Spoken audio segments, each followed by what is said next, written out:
आज हम हिंदी यूनानी देख रहे थे ना, हिंदी यूनानी देख लिए थे। हिंदी यूनानी से अब सब देखेंगे, मतलब पढ़ रहे थे हम भारत के यवन राज में हिंदी यूनानी देख लिए थे। आज हम देखेंगे सब, ठीक है।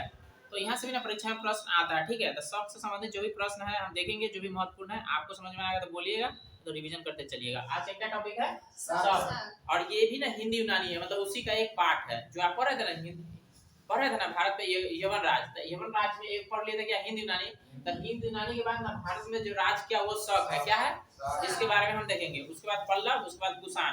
तो आपको ना हिंदी यूनानी सबसे पहले शक 2 नंबर पर, शक 2 नंबर पर, उसके बाद पल्लव, उसके बाद कुषाण, ठीक है।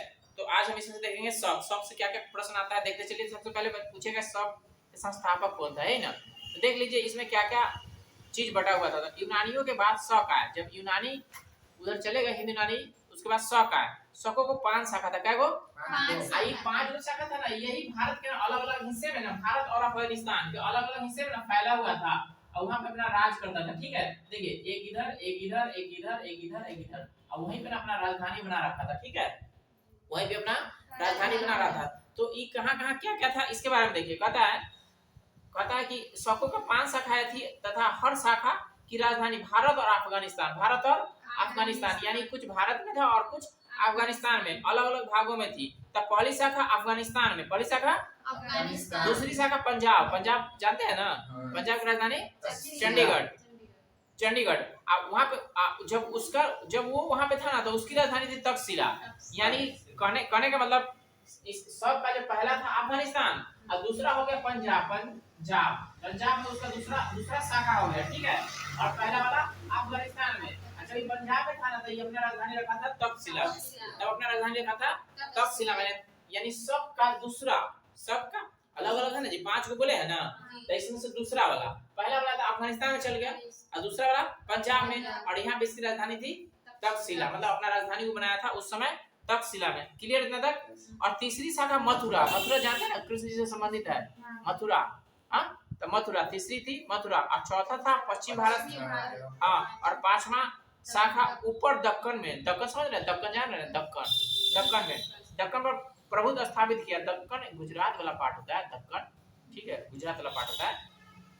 प्रथम शक राजा था मोह, तो मोह प्रथम शक राजा था मोह, ठीक है, आपको याद रखना है मोह, इसका मतलब यही संस्थापक है ना, हाँ।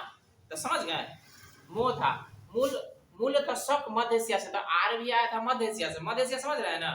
तो पूछेगा कि शकों का निवास कहाँ था, मध्य एशिया।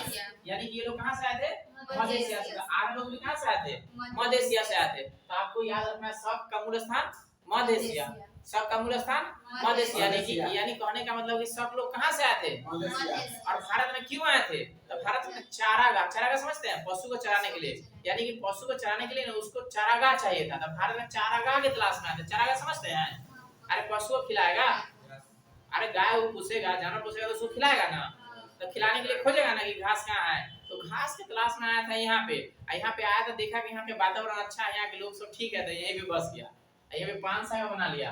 आपने अलग अलग शाखा पे राज करने लगा, समझ गए। यानी यहाँ क्यों आया था वो, आप पूछेगा सब भारत क्यों आए थे, तलाश में, यानी चारागाह खोज रहे थे, किसके लिए, पशु के लिए। यानी पशु, इसका मतलब इसका काम क्या था, पशु पालन करता था। इतना तो क्लियर हो रहा है ना। तो देखिए चारागाह के लिए आया था, यानी चारागाह की खोज में भारत आए थे। 58 ईस्वी पूर्व में उज्जैन के एक स्थानीय राजा ने शक को पराजित कर दिया, यानी शक को हरा दिया। कहिएगा 58 ईस्वी, याद रखिएगा 58 5 8 कितना हो गया 58 ईस्वी। तो एक उज्जैन का राजा था, उसको ना हरा दिया शक को। जब शक को हरा दिया तो आगे क्या हुआ देखिए। तो हराने के उपलक्ष्य में ना वो उसको खदेड़ दिया माने कि पीछे खदेड़ना, मतलब कि पीछे हटा देना, खदेड़ कर बाहर कर दिया और विक्रमादित्य की उपाधि ले ली। यानी कि उज्जैन का एक स्थानीय राजा था जो शक को खदेड़ दिया और बोला कि हम अपने आप को ना एक उपाधि ले लिया विक्रमादित्य की। कहाँ कर उज्जैन के। यानी कि जब शक भारत पर आक्रमण करते करते आगे बढ़ रहा था ना, तो उज्जैन के एक छोटा सा जगह का राजा शक को न खदेड़ दिया, यानी पीछे कर दिया, और अपने आप को उपाधि लिया विक्रमादित्य की उपाधि लिया। शक पर विजय के उपलक्ष्य में 58 ईस्वी पूर्व में एक संवत चला जिसको कहते हैं विक्रम संवत। क्या कहते हैं, विक्रम जो है ना, विक्रम संवत, इसको याद रखिए। विक्रम संवत भारत में अपनाया जाता है, हिंदू धर्म से संबंधित है विक्रम संवत। किससे, हाँ विक्रम संवत, इसको ना अपनाया गया है विक्रम संवत। कहिया चलाया? 58 ईस्वी में। अरे देखो कहने का मतलब कि सब कोई हरा दिया, ले लिया विक्रमादित्य की उपाधि। 58 ईस्वी पूर्व में हराया था, तो जब उसको हराया ना तो ये वो संवत चला दिया विक्रम संवत। क्या चला दिया? विक्रम संवत। तब पूछेगा कौन चला दिया? वही विक्रमादित्य, क्योंकि यही ने उपाधि लिया था, ये ने उपाधि लिया था।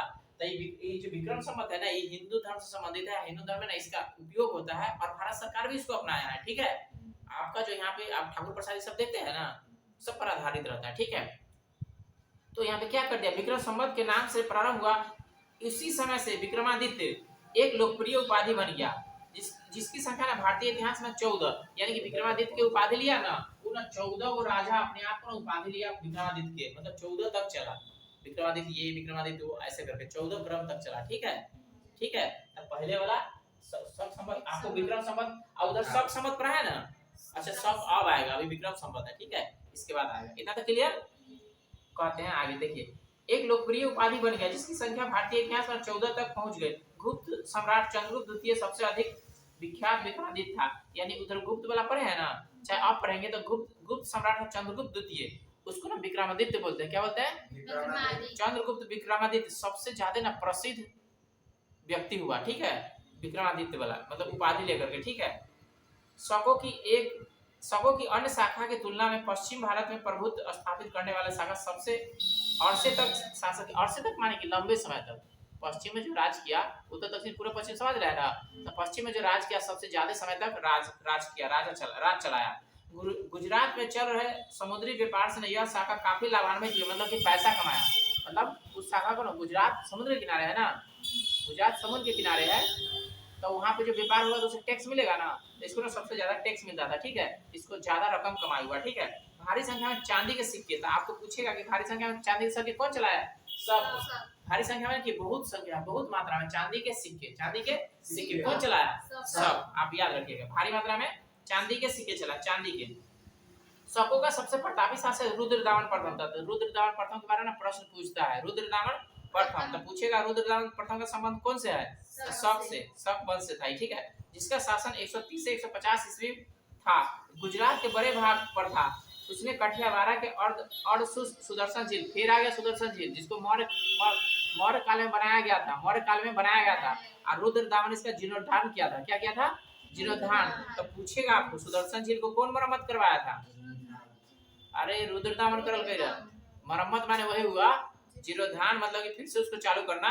सुदर्शन झील को मरम्मत किया था रुद्रदामन प्रथम। ठीक है, सुदर्शन झील कौन बनवाया था? मौर्य काल में बना था। ये कौन बनाया था? मौर्य काल में ही बना था। ठीक है, रुद्रदामन संस्कृत का बड़ा प्रेमी था, यानी संस्कृत को ये पसंद करता था। ठीक है, तब देखो संस्कृत को पसंद करेगा तो संस्कृत में कोई काम करेगा ना, तो देखो कौन काम किया इसने ही सबसे पहले विशुद्ध संस्कृत भाषा में ना एक लंबी अभिलेख, गिरनार अभिलेख। तो आपको पूछेगा गिरनार अभिलेख का संबंध किससे है? गिरनार अभिलेख। देखिए सब चीज भूल जाइए, लेकिन गिरनार अभिलेख याद रखिए। गिरनार अभिलेख, ठीक है, अभिलेख, गिरनार अभिलेख को याद रखिए। इसका संबंध किसका से है? रुद्रदामन से। तो आपको पूछेगा गिरनार अभिलेख का संबंध किसका से है? रुद्रदामन कथी से? शक से, शक वंश से। ये क्या किया था? ये ना मौर्य के समय जो बना था झील, उसका मरम्मत करवाया था। मरम्मत उसके मतलब होता है जीर्णोद्धार। ठीक है, उसका क्या नाम है? सुदर्शन झील। क्या नाम है? सुदर्शन झील। कितना तक क्लियर? ठीक है, तो वो क्या किया, वो गिरनार अभिलेख बनवाया। और इससे सबसे पहले अभिलेख प्राकृतिक भाषा में थे, मतलब इससे पहले जो भी अभिलेख थे ना सो प्राकृतिक भाषा में थे, और ये चलवाया संस्कृत में। ये चलवाया संस्कृत में। और भारत में शक राजा अपने को ना क्षत्रप कहते थे, यानी कि जो शक राजा हुआ, शक, जितना भी शक राजा था ना वो अपने आप को क्या कहता था?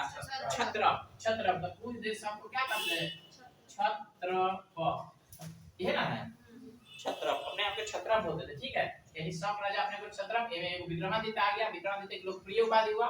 ये चला है विक्रम संवत 58 ईस्वी में। आप रुद्रदामन के बारे में याद रखिए ना, रुद्रदामन में क्या है? गिरनार अभिलेख। गिरनार अभिलेख का संबंध है, ये सुदर्शन झील का मरम्मत करवाया। इसमें का मेन था जो परीक्षा में पूछेगा। सब चीज भूल जाइए, विक्रम संवत नहीं भूलिए, कौन चलवाया था से नहीं भूलिए। ठीक है, 5 लोगों का संख्या था से नहीं भूलिए। सबके संस्थापक माओ था, ये अपने आप को क्षत्रप बोलते थे। गिरनार अभिलेख एकदम महत्वपूर्ण, परीक्षा में पूछबे करता है गिरनार अभिलेख। थोड़ा सा वो बच गया पाठ्याय के बारे में, तो देख लीजिए में, तो उसको पल्ला बोलते हैं। ठीक है, पाठ्याय यानी पल्ला। पता पश्चिमोत्तर भारत में शकों को आधिपत्य के बाद जब शक खत्म हो गया ना, समाप्त हो गया, तो उसके बाद पाठ्यान लोग का आधिपत्य हुआ। सबसे प्रसिद्ध पाठ्यान राजा गोटो फर्निस था। इसी के शासन काल में सेंट टॉमसन ईसाई धर्म के प्रचार करने के लिए भारत आया। यानी ईसाई धर्म कौन? ईसा मसीह वाला भारत में अपना धर्म प्रचार के लिए आया ये वल्लभ के समय में। ठीक है, मतलब पाठ्याय लोग का मूल स्थान ईरान था। देखो वो लोग का था कहाँ? मध्य एशिया, इसका ईरान। ठीक है, तो इससे ज्यादा प्रश्न नहीं पूछता, इसलिए इसमें इतना दिया हुआ है। आगे हम लोग देखेंगे कुषाण, और कुषाण के साथ ना आपको भारत के यवन राज ना समाप्त हो जाएगा। ठीक है, इधर तक कोई डाउट? ठीक है।